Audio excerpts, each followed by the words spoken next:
Bicycle যদি সড়কে চলার পাশাপাশি পানিতে চলে তাহলে কিছুটা অবাক হওয়ারই কথা। হ্যাঁ, সবাইকে অবাক করে দিতেই জলে স্থলে সমান গতিতে চলতে সক্ষম এমন পায়ে চালিত বাইসাইকেল তৈরি করেছেন ফরিদপুরের প্রত্যন্ত গ্রামের যুবক জমির হোসেন। মোটরচালিত বাইসাইকেল, স্বয়ংক্রিয় চার্জিং ভ্যান এবং রিকশার পর এবার তিনি উদ্ভাবন করলেন উভোযান বাইসাইকেল, যা পানিতে ঘণ্টায় ২০ থেকে ৩০ কিলোমিটার বেগে চলতে পারে। মূলত গ্রামাঞ্চলে যেখানে নদী কিংবা খালের উপর সেতু নেই, সেসব জায়গায় এই বাইসাইকেল বেশ কাজে লাগবে। উদ্ভাবক জমির হোসেন বলেন, পানি দিয়ে চলার জন্য পায়ে চালিত প্যাডেলের সাথে পেনিয়াম সেট করে পেছনে স্পিডবোটের পাখার আদলে শক্তিশালী পাখা লাগানো হয়েছে।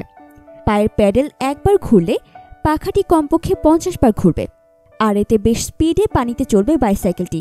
এই বাইসাইকেলটি পানিতে ভাসিয়ে রাখতে ব্যবহার করা হয়েছে নমনীয় বায়ুভর্তি টিউব, যেমনটি মাইক্রোবাসের চাকার টায়ারের ভেতরের টিউব।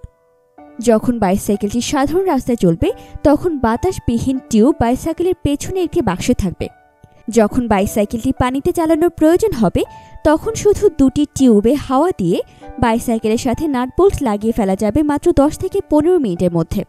এছাড়া স্থায়ীভাবে পানি দিয়ে চালানোর জন্য বাইসাইকেলটিতে টিউবের পরিবর্তে পিভিসি পাইপ দিয়ে একইভাবে ব্যবহার করা যাবে। এটি বানাতে খরচ হবে প্রায় ১২,০০০ টাকার মতো। জমির হোসেন বলেন, সাইকেলের চালক যদি সাঁতার না জানেন তাতেও কোনো সমস্যা নেই। সেফটি বেল্ট থাকায় চালক সিট থেকে পড়ে গেলেও পানিতে ভেসে থাকবে। এই সাইকেলটি পরীক্ষামূলক চালানোর সময় পুকুর পাড়ে শত শত উৎসুক শিশু, নারী, পুরুষ ভিড় জমায়।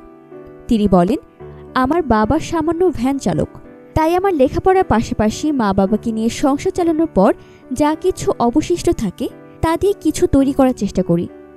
ইলেকট্রিক কাজ ও রিক্সা ভ্যান মেরামত করে সংসারে অর্থ দিয়ে সহযোগিতা করতে হয়।